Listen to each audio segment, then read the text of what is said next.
Yeah. $24 a year. Pulpit Committee. Boy, do I have some good news. I have some great news. Number one, I talked to Sam Farlow as we were driving over here tonight. They have a prospect for his church in Boise.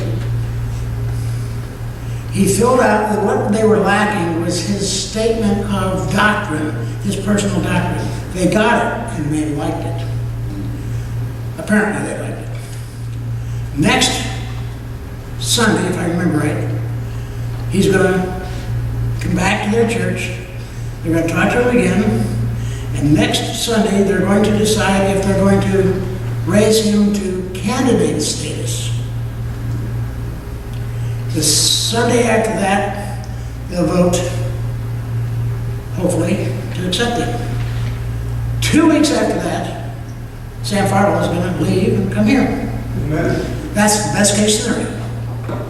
So we're looking at probably 5 weeks, and Sam Farlow should be here, or very close to it. He's got a lot of work to do in his house, but he has a couple of lads that are doing some painting for them. And there's,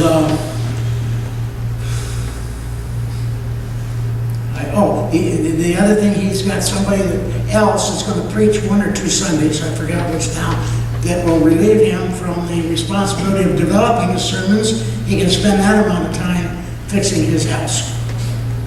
So that does sound great. Speaking of time to prepare a sermon, may I talk a little bit about what we talked about this morning? Yeah. Prep time for sermons. Yeah. Mario. Why did you talk about that? Don't talk about that, Tom. No, I just was giving you a heads up. Sermons don't just fall out of the sky onto the paper. And I quizzed Mario more than once about this. And as an instructor or teacher, I know how much time for every hour you spend in front of the classroom, there's a minimum of 12 hours you spend preparing. And some of his sermons take a lot more time than that.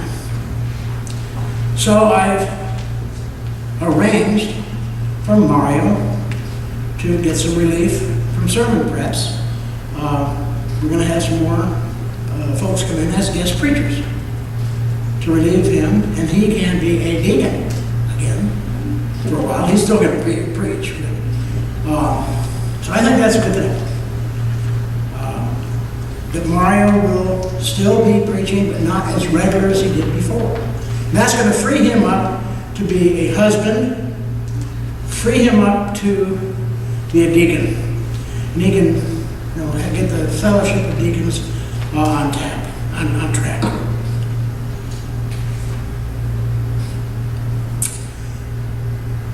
I've been in pretty much close contact with Sam Farlow, Pastor Farlow, and Mario with respect to reactivating the Pulpit Committee to go back off a hiatus.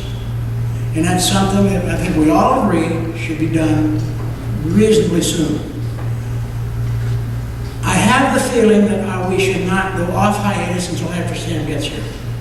But when he does get here, review what we've got, and let's start looking for a permanent pastor. We have some excellent applicants.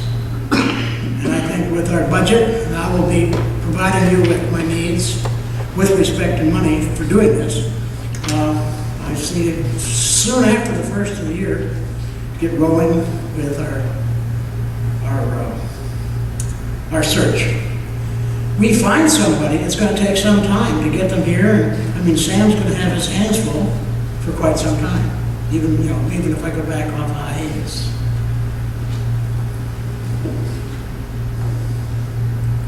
And I have some stuff to talk about down the road a bit that my daughter does for church directory. We got some, Carol and I went out shopping today. We got some nifty ideas for that. Does anybody have any questions with respect to Pulpit Committee stuff? With respect to filling the pulpit?